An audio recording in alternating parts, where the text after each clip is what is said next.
Hi everyone, welcome to this English audio lesson. In this lesson, I'm going to show you 3 useful expressions you can use to say that someone is correct. These are all very common expressions and will help you to express yourself more accurately and with more variety when you're speaking in English. Are you ready? Let's get started with number 1.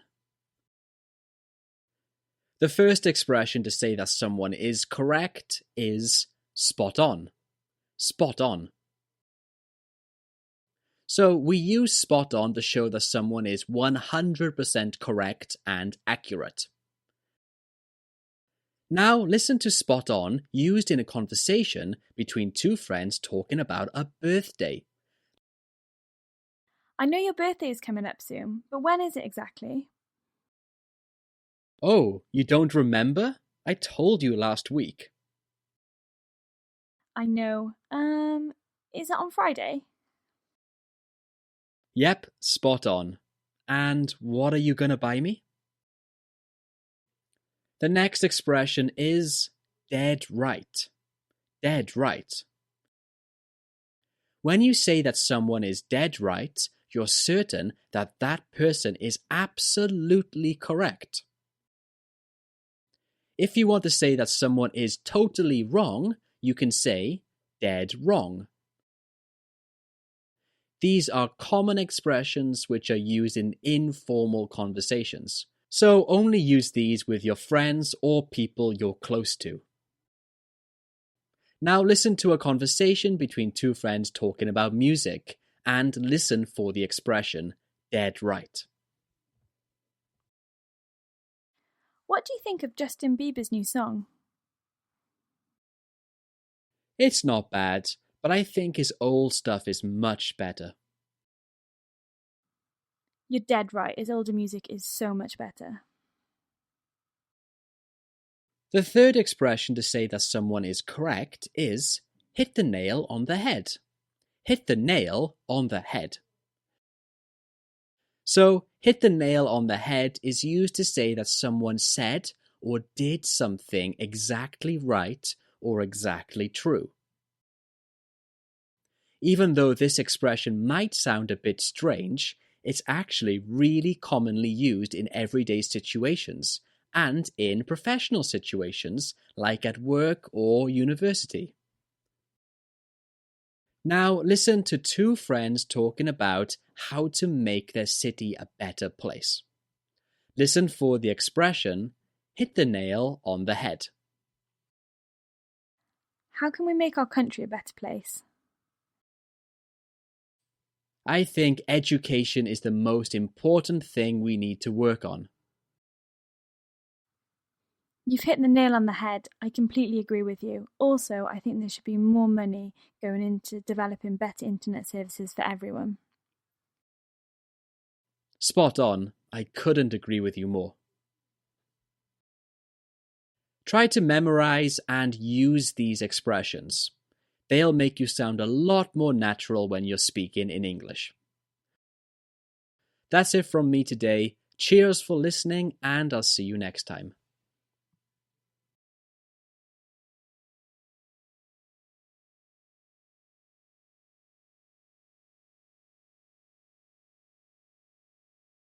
Hey guys, I hope you're all doing well. In this audio lesson, I'm going to talk about 3 natural and useful expressions you can use to talk about being busy and working very hard. These are all very common expressions, and because most of us nowadays are always busy and working hard, you can use these expressions often. Okay then, let's get started. The first expression about being busy is to be swamped. To be swamped. So, you can use swamped to show that you're crazy busy with work and you feel really overwhelmed by it. Like it's tough to finish everything you have to do. This expression is very common when you're talking to your friends or your colleagues at work, So try to use it the next time you feel really busy. Now listen to this expression in a conversation between two colleagues at work talking about lunch. Hey, we're all heading out to lunch. Do you want to join us? I wish I could, but I'm totally swamped with this project. You can't skip lunch. I know, but I'm just so swamped. I need to finish this ASAP. The next expression is snowed under. Snowed under. So just like swamped, to be snowed under with something means to be very busy with something and you feel overwhelmed and stressed out by it. Now listen to this conversation between two classmates at university talking about their assignments. Listen for the expression snowed under. How's your semester going? It's not good. I just feel completely snowed under with all the assignments and presentations. I know how you feel. I'm swamped as well. I have an idea. Let's get together and study this weekend. Maybe we can help each other.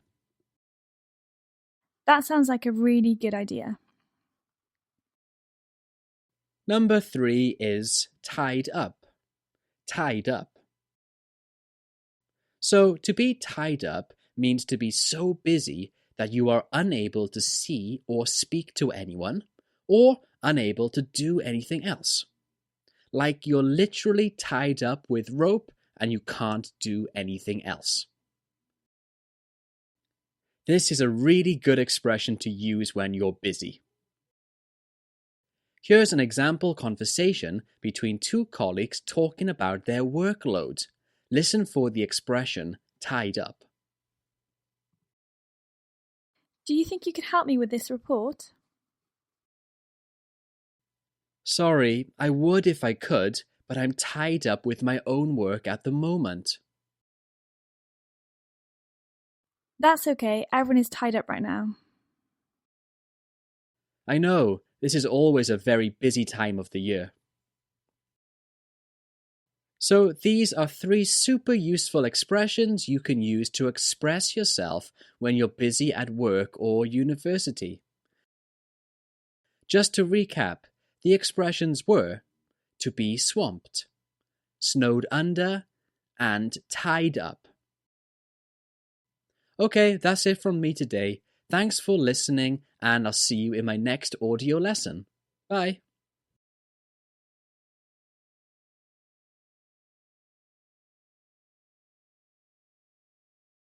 Hey guys, welcome back to another English lesson. In this lesson, we're going to take a look at some expressions in English which include the word blue. That's right, the color blue. There are lots of expressions in English which include colors, and blue is probably the most common one.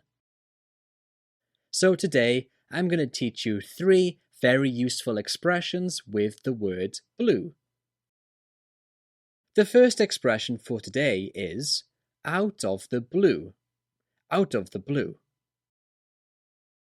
This one is very common, so you might have come across it already. But if you haven't, what do you think it means? Well, if something happens out of the blue, it means it was really surprising or unexpected. It has the same meaning as out of nowhere. This is a very common expression. Now, listen to 2 colleagues at work talking about someone quitting their job. Listen for the expression out of the blue. Did you hear that Amy quit today? Really? Do you know why? I have no idea. It was out of the blue, so I didn't even have a chance to ask her why. That's so surprising. I assume she was really happy working here. Okay, moving on to the second expression with the word blue, and it is once in a blue moon. Once in a blue moon. So, once in a blue moon means rarely or hardly ever. We use it to talk about anything that doesn't happen often, and it's a very common expression. Now here is a conversation between two friends talking about a brother. Listen closely for the expression, once in a blue moon. How's your brother doing? To be honest, I'm not sure. Don't you talk to each other much anymore? No, not really. Since he moved to New York, I only talk to him once in a blue moon. That's such a shame. You should call him more often or at least text him. Now on to number 3. This expression is a sad one, and it is to feel blue. Feel blue. Do you know what this one means? Well, to feel blue means to feel sad or unhappy. It's a pretty common way to describe sad or unhappy emotions. Now listen to how feel blue is used in this conversation between two friends talking about being dumped. Are you still feeling blue about being dumped? Yeah, I'm feeling really blue. I really miss her. Don't feel bad. She wasn't that special, was she? I suppose not. You're right. I need to cheer up. Let's go out for a nice dinner. So those were 3 really common expressions with the word blue. Can you remember them? They were out of the blue, once in a blue moon, and feel blue. Be sure to memorize these and practice using them when you get the chance. Thanks for listening, and I'll see you in my next lesson.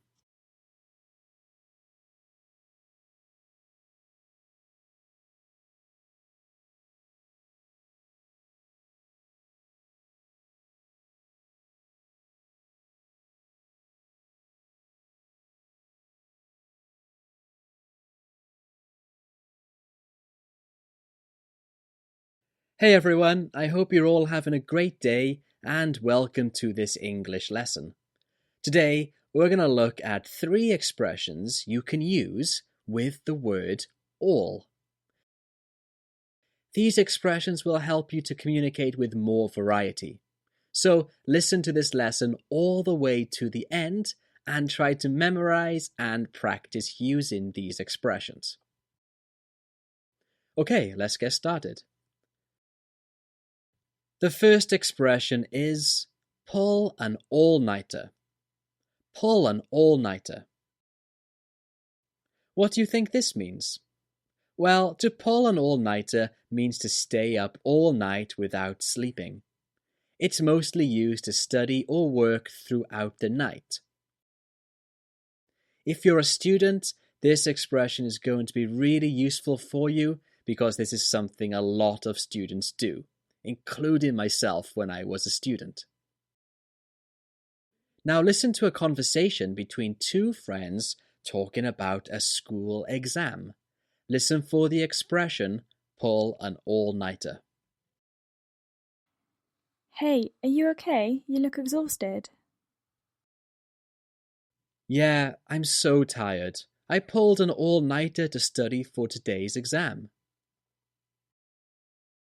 Wow, you always study so hard. Do you think you'll pass? I hope so. I'm just afraid that I'm gonna fall asleep while taking it. The second expression I've got for you today is not all there. Not all there.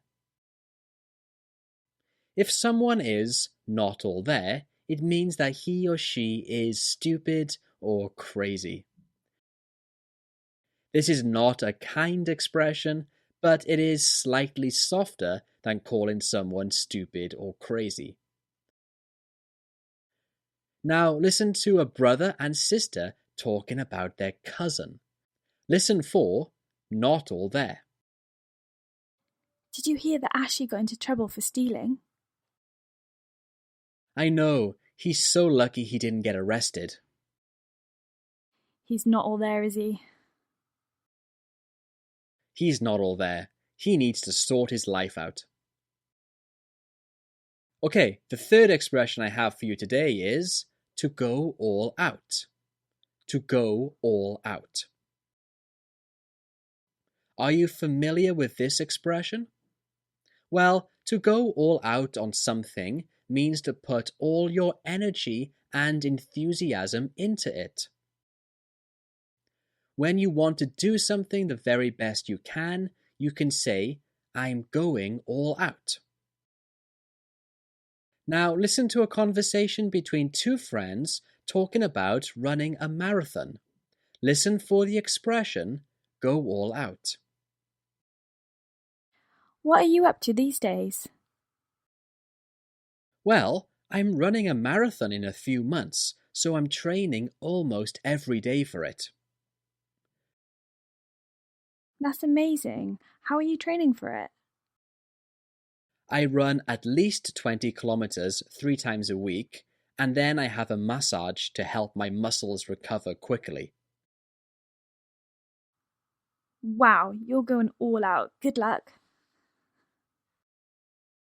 Okay everyone, so these were some really useful expressions with the word all. Can you remember? They were pull an all-nighter, not all there, and go all out. Be sure to memorize these, put them into your own personal English dictionary, and of course, practice using them with your friends. Okay, thank you for listening, and I'll see you in my next lesson.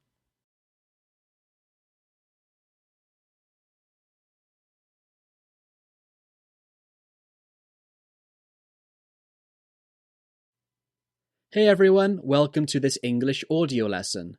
Today, we're going to talk about 3 different ways you can agree with someone in English. These expressions will help you to express yourself better and allow you to speak English with more variety.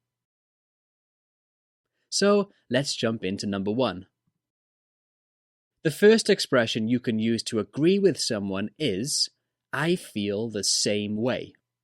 I feel the same way. This simply means that you agree and understand what the speaker is saying because you have the same feelings or opinion. It is a very common, friendly, and casual way to agree with someone. Now listen to this conversation between 2 friends. Listen for the expression, I feel the same way. Did you watch the game last night? Yeah, it was a good game, but I think the coach got the tactics wrong. I feel the same way. I don't know why he played so defensively. The next one is, I suppose so. I suppose so. This is a weak way to agree with someone because it shows that you have doubt and you don't 100% agree. It has the same meaning as, I guess so. Again, listen to this conversation and listen for the expression, I suppose so. I think we should go home now. No, let's stay a bit longer. I'm having a great time. But it's getting late. We won't be able to get a taxi if we stay any longer. Yeah, I suppose so. I'll get my jacket. Number 3 on this list is, I couldn't agree with you more. Or just, I couldn't agree more. I couldn't agree with you more shows that you agree strongly with what someone said and you can't agree anymore. This is a very common expression you can use in daily conversations when you strongly agree with someone. Here's an example conversation. Listen for the expression, I couldn't agree more. What do you think of online shopping?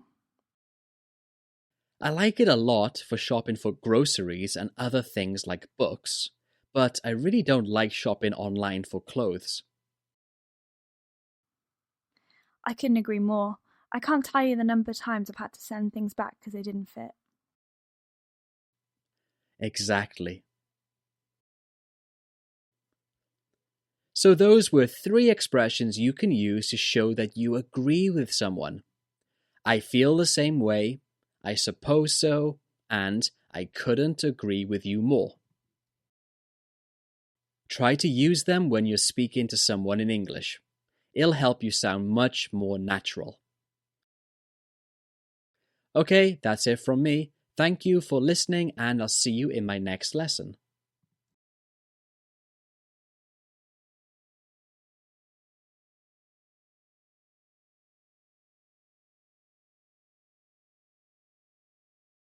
Compliments. They're awesome. Everyone loves receiving compliments. But sometimes it can be a little bit awkward to accept and say thanks when you receive a compliment. So in this lesson, I'm going to teach you lots of different ways that you can accept compliments. Okay, let's get right to it. So the simplest way you can accept a compliment is to be appreciative. This means to show the person who is giving you a compliment that you are grateful. So let's look at some ways to do this. The easiest way to be appreciative is to simply say thank you, or more commonly, thanks. Another way to be appreciative is to say, that's nice to hear. That's nice to hear. And when you are in a more formal situation, you can say, I really appreciate that. I really appreciate that. Now listen to this conversation and listen carefully to the different ways to be appreciative. Did you get a haircut? Yeah, I just did. What do you think? It looks great. It really suits you. Thanks. That's nice to hear. Is that a new sweater? No, but it's one of my favourites. It's really nice. Thanks. I appreciate that. Another way to accept a compliment is to let the person giving you a compliment know that their opinion really matters to you. This is a great way to accept a compliment and at the same time give a compliment. Some expressions you can use for this are: that means a lot coming from you. That means a lot coming from you. This is a good way because it shows that you really respect the other person and you are happy that they gave you a compliment. You can also say, I'm glad you like it. I'm glad you like it. Again, this shows that that person's opinion really matters to you. Now, listen to a conversation about a good presentation. Listen closely for the expressions. That means a lot coming from you, and I'm glad you like it. I thought your presentation was really good. Thanks, that means a lot coming from you. You really hit the nail on the head with your analysis. I'm really glad you liked it. Another way to accept a compliment is to say thank you and then mention a positive next step. You can do this by using these sentences. Thank you. Now I'm going to do something better next. Thanks. I'm hoping to improve even more. Cheers. Now I can focus on the next important thing. Again, here is a conversation. Listen to how Laura mentions a positive next step. Did you hear that I got promoted? No, I did not. Well done. You deserve it. Thanks so much. Now I'm going to focus on building my team. Would you like to be a part of it? Sure, that would be fantastic. Okay guys, so those were a bunch of different ways to accept a compliment.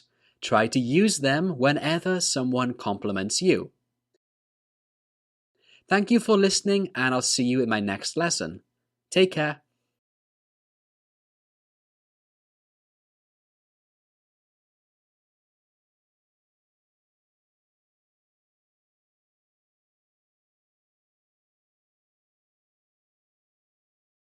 Today, I'm going to show you the best ways to say sorry in English.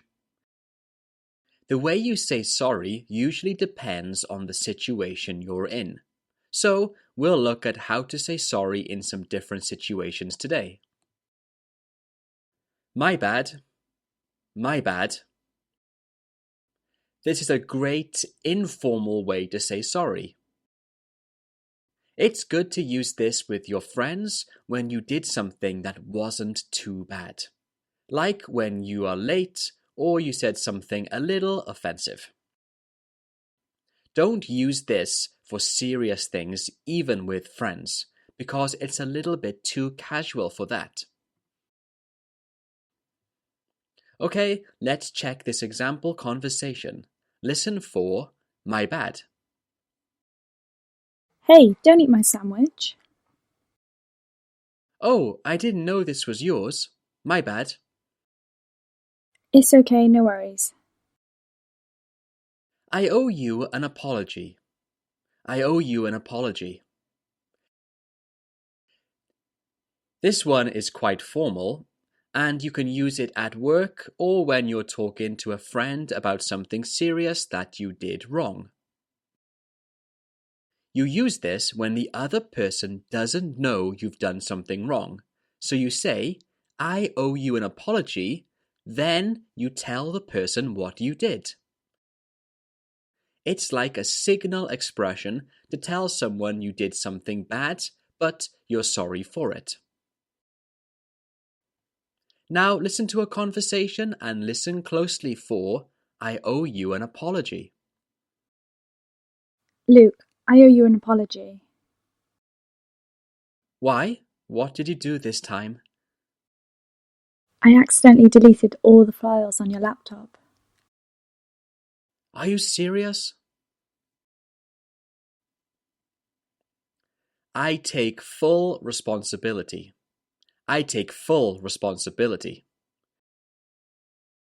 This one is perfect for the workplace, especially if you are part of a team, because when you say, I take full responsibility, it means that you're going to take the blame for something that was perhaps a team problem or a team mistake.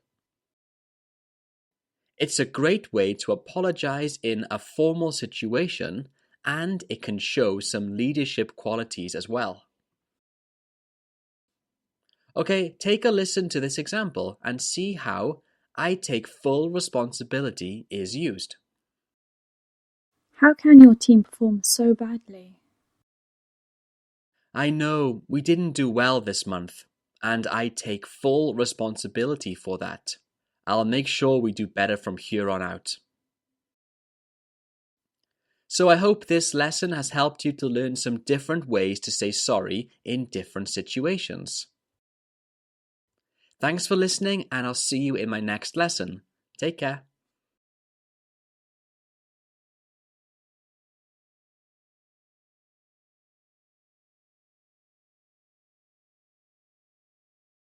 So, if you're anything like me, then you need help with a lot of things in life. But how can you actually ask for help in English? Well, today I'm here to help you figure out the best ways to ask for help fluently in English. So let's get started. The first one is, could you give me a hand with? Could you give me a hand with something? Meaning, I need you to help me do something. This could be something physical, like picking up something heavy, or maybe to help you with a certain task at work. It's usually followed by a noun, like this. Could you give me a hand with this report? Or it can be followed by a verb ing, just like this. Could you give me a hand moving this furniture? This is a nice, natural, and polite way to ask for help. Now listen to an example. Listen closely for, could you give me a hand with? Could you give me a hand with this suitcase, please? It's super heavy. Yeah, no worries. When we get home, could you give me a hand cleaning the house? No, I can't, sorry. I'm going out with my friends. Could you do me a favor, please? Could you do me a favor, please? So this one is another polite and friendly way to ask for help. A favor is like an act of kindness or a kind action. So, could you do me a favor, please, basically means, can you do something nice for me by helping me? Here is another example conversation. Listen to how could you do me a favor, please is used. Hey, Luke. Good. You're here early. Could you do me a favour, please? It depends. What kind of favor? I'm desperate for a coffee, but I have a meeting in 10 minutes. Would you mind getting one for me? I suppose. Americano? No, a cappuccino, please. Can you help me out with something? Can you help me out with something? So this one is a more casual way to ask for help, but it's really common. This one is almost always followed by a noun. For example, can you help me out with my work? And like I said, this is a common and casual way to ask for help. Once again, listen to this conversation to see how can you help me out with is used. What are you up to? Oh, nothing. I'm just trying to finish this crossword puzzle. I'm really good at them. Seriously? Then can you help me out with this? Yeah, definitely. Okay, everyone, so those were 3 different ways to ask for help. These are all very natural and easy ways to ask for help in English, so try them out the next time you need help. That's all from me today. Thanks for listening, and I'll see you next time.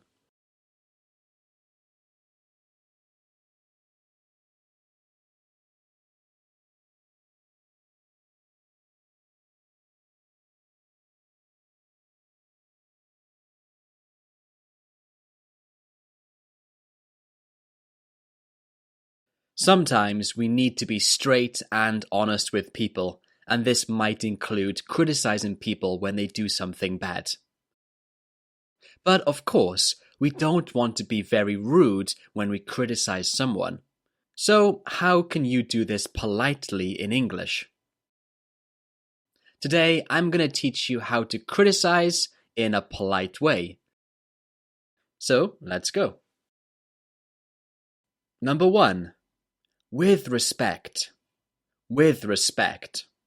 Or slightly more formal, with all due respect. With all due respect. These expressions are perfect for letting someone know you're going to criticize them, but you don't mean it in a rude way and you still respect that person.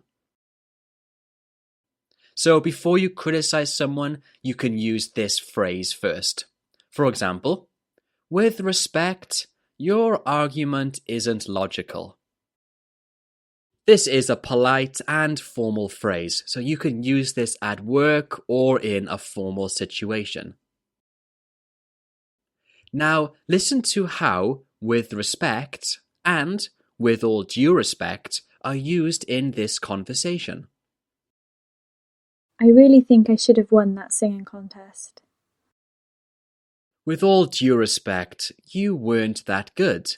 There is a reason why you came in last place.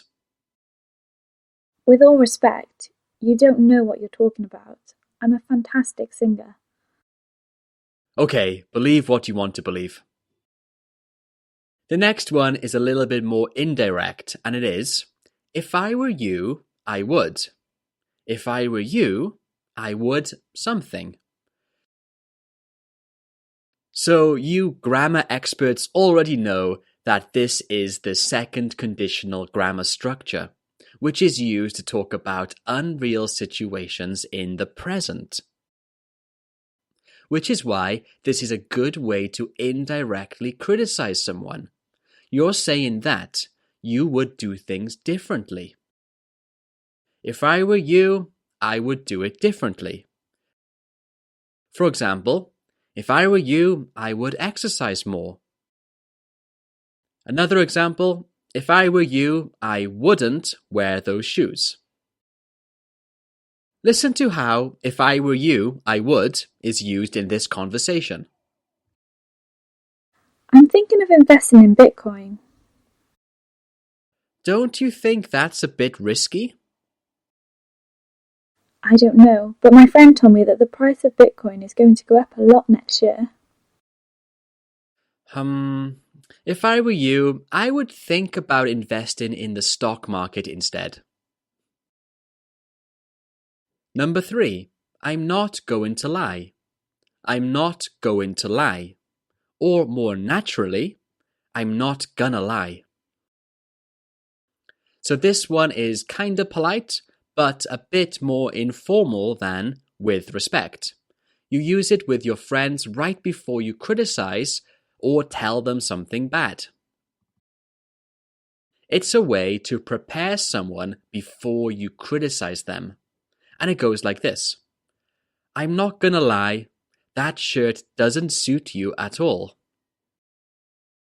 Like I said, this is a more casual and informal way, but it's a good phrase to use just before you criticize someone. Listen to this conversation and listen closely for I'm not gonna lie. Is that what you're wearing to the wedding? Yeah, why? I'm not going to lie, that's the ugliest tie I have ever seen. You can't wear that. But it's the only one I've got. So guys, now you can criticize someone in a friendly and polite way that hopefully won't offend them too much. Definitely use these expressions the next time you have to criticize someone. Cheers for listening, and I'll catch you next time.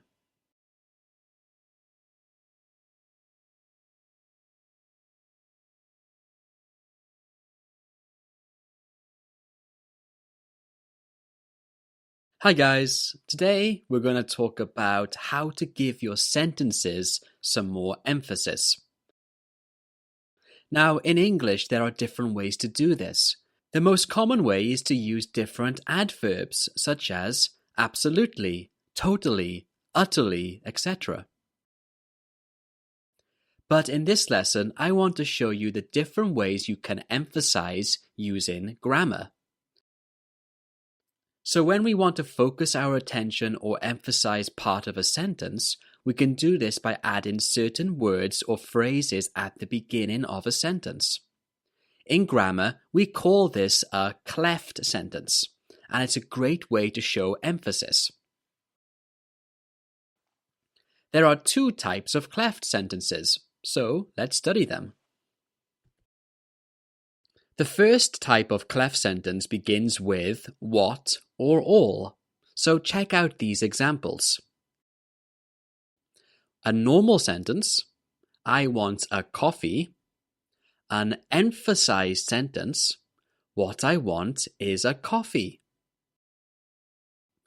Normal sentence, I only need love. Emphasized sentence, all I need is love. In this structure, the emphasized information comes at the end. In these sentences, I'm emphasizing a coffee and love. What is used for talking about a thing, and all is used for talking about the only thing. And we make these sentences like this. What or all plus a clause plus the be verb plus the idea to emphasize. This is a great way to emphasize the important information in your sentences. Now see how this is used in a conversation. How was your holiday? It was a complete disaster. How come? What happened? Well, all I wanted was a nice holiday in a nice hotel. However, when I got to the hotel, it was so dirty. I had the worst time. We can also use the word it at the beginning of a sentence to add some emphasis. Look at this example. Normal sentence, Chris stole my phone. Emphasized sentence, it was Chris that stole my phone. What is the emphasized part of this sentence? Right, it is Chris. I'm emphasizing that Chris stole my phone, not someone else. And we make this type of emphasized sentence like this. It plus is or was plus the emphasized information plus the relative pronoun plus the rest of the message. Some common relative pronouns are that, when, who, and where. Now see how this is used in a conversation. Someone used my coffee mug. I bet it was Jack. No, it wasn't Jack. Then who was it? Was it you? No, it was Alex that used your mug. I saw him drinking from it this morning. It was Alex that used it. I'm going to kill him when I see him. So these two grammar structures are great ways for you to emphasize some parts of your sentences. So guys, try to use these the next time you want to emphasize your ideas. Okay, thanks for listening, and I'll see you next time. Take care.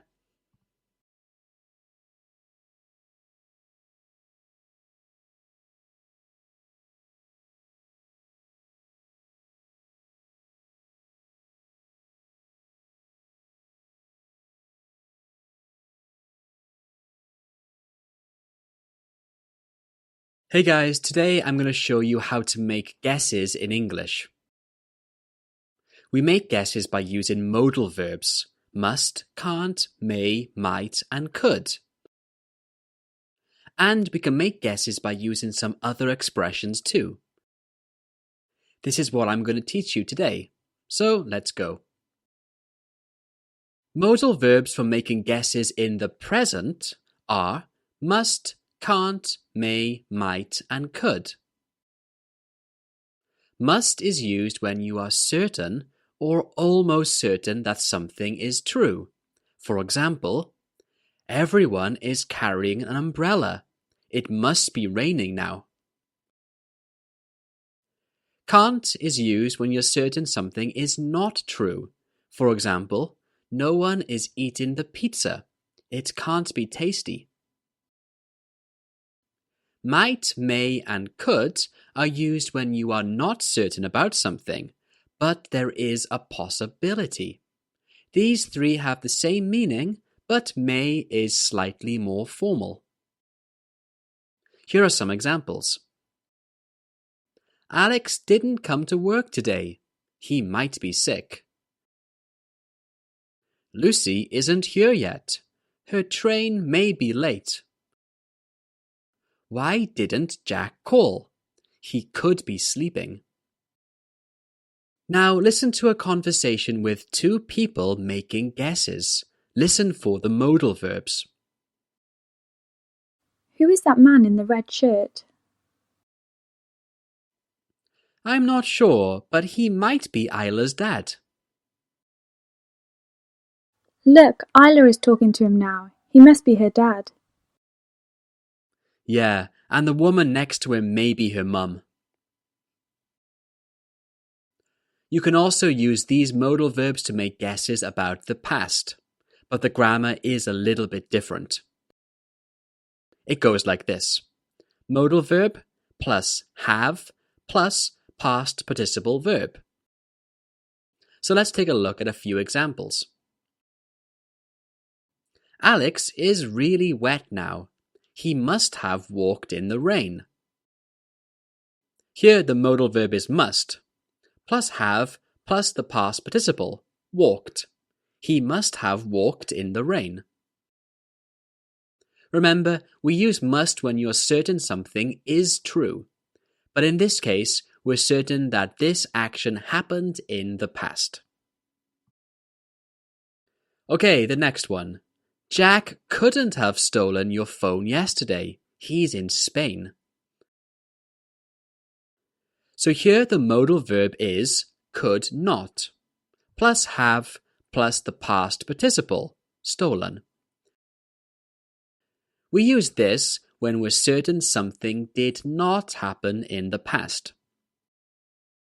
And we can use might or may plus have plus the past participle to show that we're not certain that something happened in the past, but it is a possibility. Here are two examples. The burglar might have escaped through the window. Rob may have drunk my coffee. Now listen to a conversation between two people making guesses about the past. Listen for the past modal verbs. Oh look, there's a puppy running around the park by itself. Oh yeah, why do you think it's by itself? I'm not sure, it might have escaped from its home. I don't know. There aren't any houses around here. It must have run away from its owner. We should see if it needs help. Okay, let's help it. On top of modal verbs, we can use some different expressions for making guesses. And here are some really common ones. I bet. If I had to take a guess, I'd say looks like. Let's take a look at some examples. I bet Katie will leave work early today. She always leaves early. If I had to take a guess, I'd say you're from England. It looks like the weather is going to be nice this weekend. Now listen to a conversation and listen for the expressions we use to make a guess. Who do you think is going to win the Premier League this season? If I had to take a guess, I'd say Liverpool. Really? I bet Tottenham will win this season. That's not a bad guess. It looks like they're building a really good team. Okay everyone, so now you can make guesses perfectly in English. Be sure to try all of these the next time you make guesses in English. Thank you for listening and have a great day.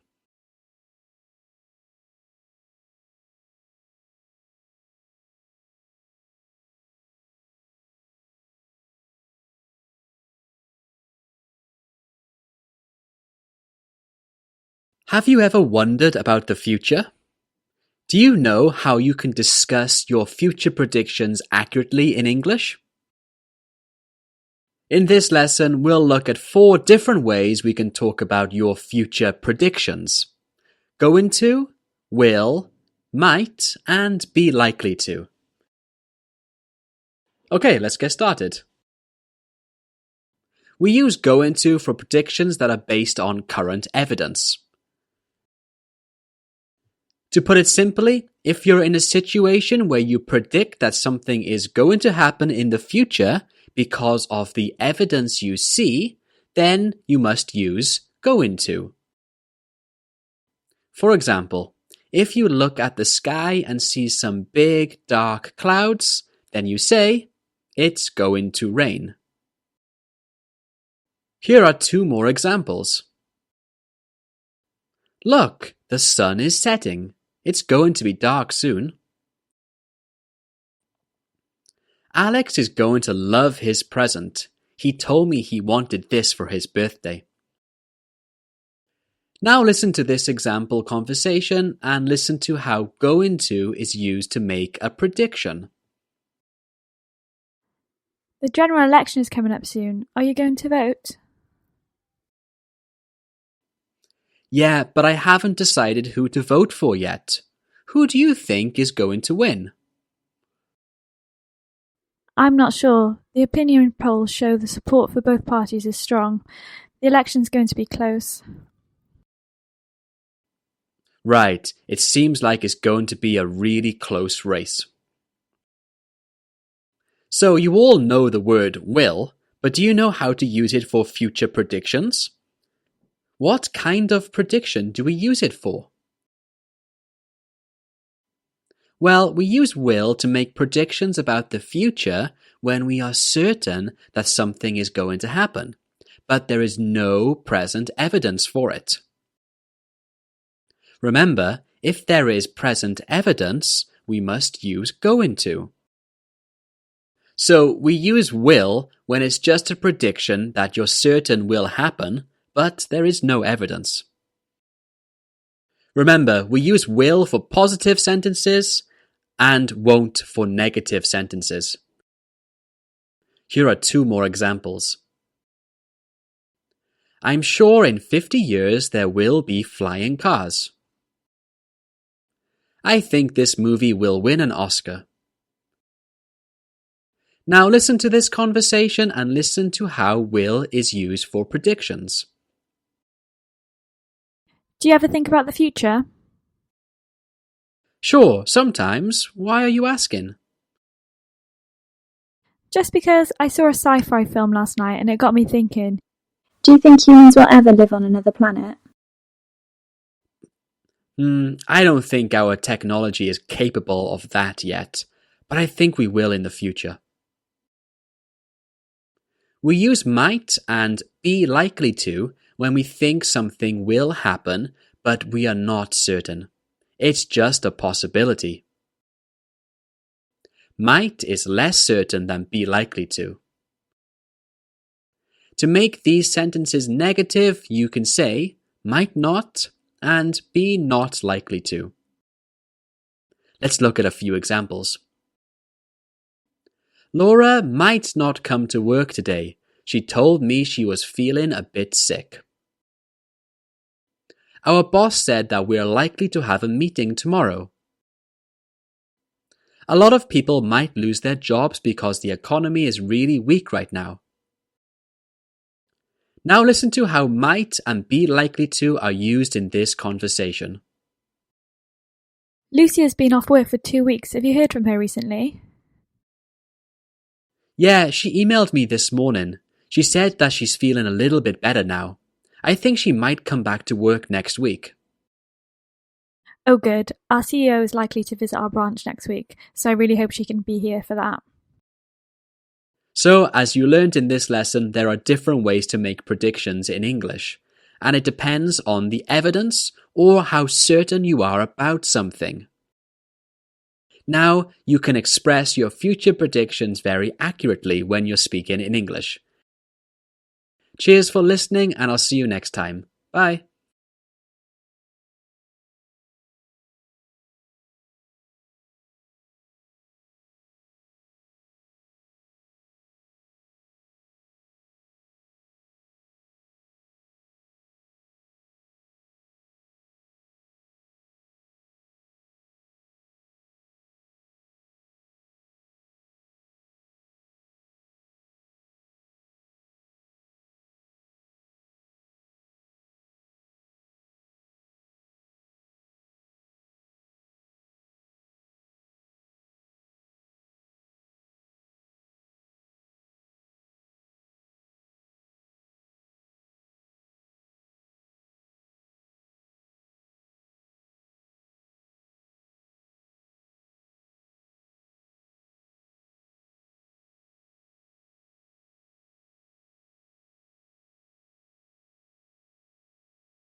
How are you? How's it going? How have you been? How are you doing? You alright? So these are probably some of the most common questions and greetings you'll ever hear in your life. And I've noticed that some English learners have a hard time responding to these everyday simple greetings. So today I'm going to show you some very natural responses you can use. Let's go. This one is the most common and it is simple. I'm fine thanks or I'm good thanks. To say this more naturally and casually, you can say fine thanks or good thanks. This is a very simple but often used way of responding to how are you? Check out this example conversation. Wow, I haven't seen you in ages. How are you?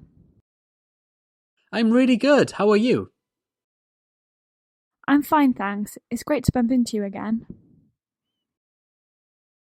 This next one is a very common way and it is simply not too bad or just not bad. This is a neutral way of responding and it just means that you're okay, you're fine, and you're normal. Like I said, it's neutral, so it doesn't have a particularly positive or negative feeling to it. Let's check out how not too bad is used in this conversation. Hey, long time no see. How are you? Hey, not too bad, thanks. How about you? Not bad at all. When you're feeling great and want to respond in a positive way, you can say, I've never been better. I've never been better. This shows that you're feeling awesome and you're so positive about life. I've never been better. But now let's flip this. You're feeling pretty bad and negative about life. Then you can say, I've been better. I've been better. This means that life isn't so good at the moment. Let's listen to an example. Listen closely for I've never been better and I've been better. Hey, how's it going? I've never been better. I just got engaged. That's amazing news. Yeah, I'm over the moon. How are you? I've been better. I'm out of work at the moment and it's not easy to find a good job. Now let's look at an expression you can use. Just the same old, same old. Just the same old, same old. You can probably guess this expression is used to say that everything is exactly the same as usual. Nothing good is happening, but nothing bad is happening either. Just the same old, same old. This is a great expression you can use when things are just fine and just normal. Now listen to how just the same old is used in this conversation. Hey, how have you been? Just the same old. How are you doing? I'm really good, thanks. So these were some really useful ways of responding to how are you? Okay, that's it from me today. Thanks for listening and I'll see you next time. Take care.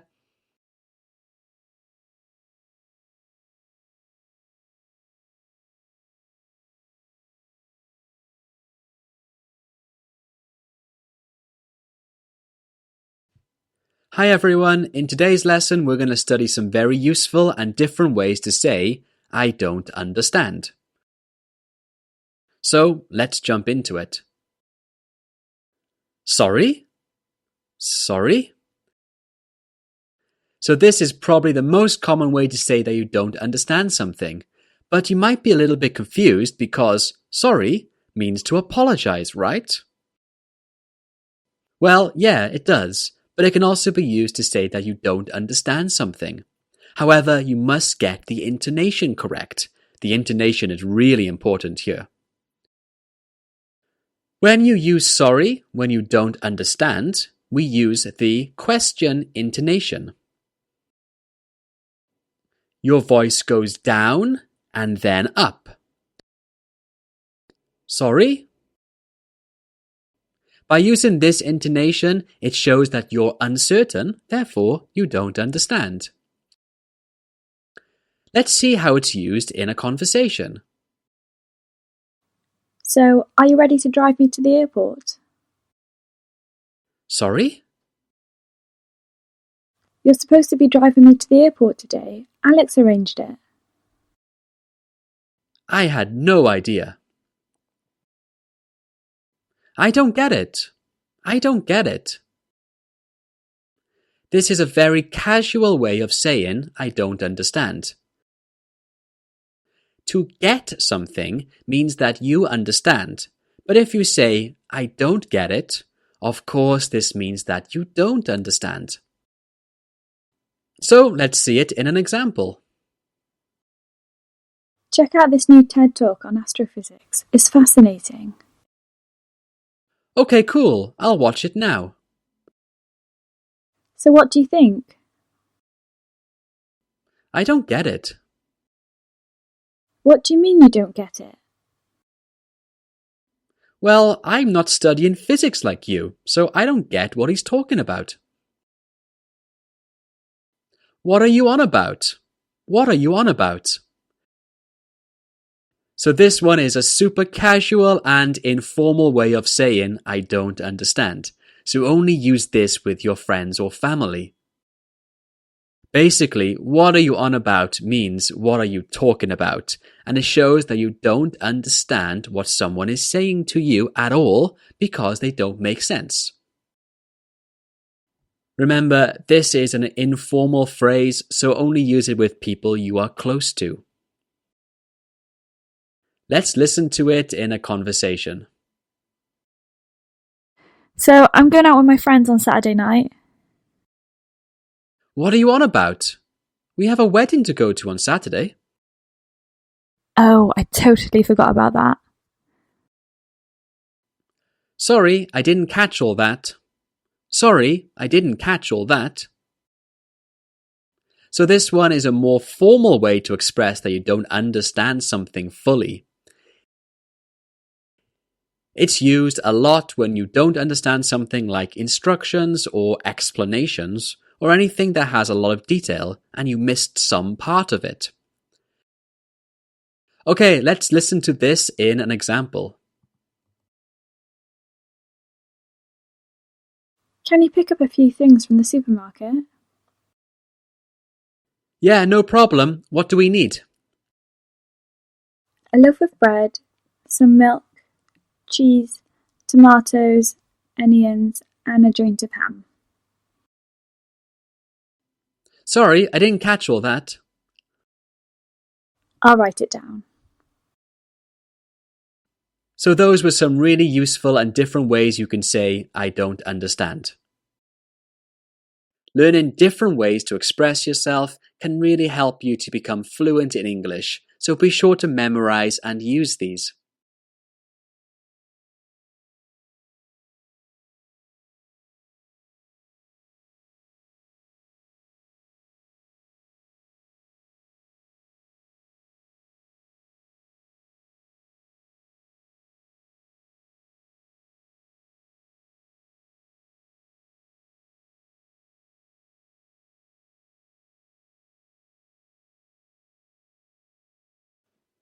Today I'm going to teach you 3 grammar structures which are used to express regret. I'm going to start from the easy grammar to the more difficult grammar, so listen to this lesson all the way to the end. Number 1. Subject plus regret plus verb ing. Okay then, the first grammar structure is a really easy one and it goes like this. Subject plus regret plus the verb ing. I'm sure you all know and use this one a lot because it's very simple to use and a great way of talking about your regrets. Just like this. I regret eating all that spicy food. If you want to make this stronger, you can by including the word really before regret. Just like this.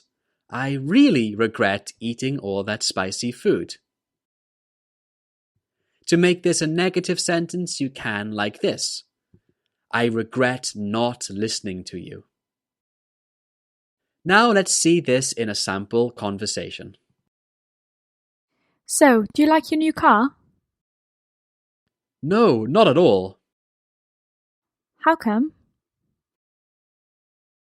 It keeps breaking down. I really regret buying that car. Ah, no way, that sucks. Number 2. Subject plus should have plus the past participle verb.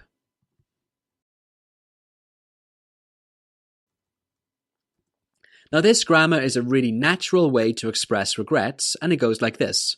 Subject plus should have plus the past participle verb. For example, I should have woken up earlier. So here, I did not wake up early and I regret that. This grammar can also go like this. Subject plus should not have plus past participle verb. Like this. I should not have woken up late. This is a very common grammar structure you can use to express your regrets. Now listen to a conversation. What was that noise? It was me. My stomach is rumbling. Haha, you must be starving. Yeah, I am. I should have eaten breakfast. You should never skip breakfast. I know. I woke up late this morning. I shouldn't have stayed up late last night. Number 3. Wish plus the past perfect. Now let's look at a more advanced grammar structure you can use to talk about your regrets. It is this. Subject plus wish plus the past perfect. Just like this. I wish I had told her that I loved her. So in this sentence, did I tell her that I loved her? No. Do I regret this? Yes. You can change this grammar to, I wish I had not. Just like this. I wish I had not told her that I loved her. Or more naturally, I wish I hadn't told her that I loved her. In this sentence, I did tell her that I loved her, but now I regret telling her. This is another excellent and advanced grammar structure you can use to talk about your regrets. Now let's see how this grammar is used in a conversation. A few of us are thinking of going away this weekend. Do you want to come? That sounds amazing. How much will it cost? Around £200 per person. Oh, I see. Actually, I can't afford that. I bought a new car last week and I don't have much money left. That's a shame. Yeah, I wish I hadn't bought that car. I had to use all my savings to buy it. I wish I had just bought a cheaper one. So now you can talk about all your regrets perfectly, just like a native speaker. Try to use these grammar structures the next time you are talking about your regrets. Cheers, and I'll see you in my next lesson.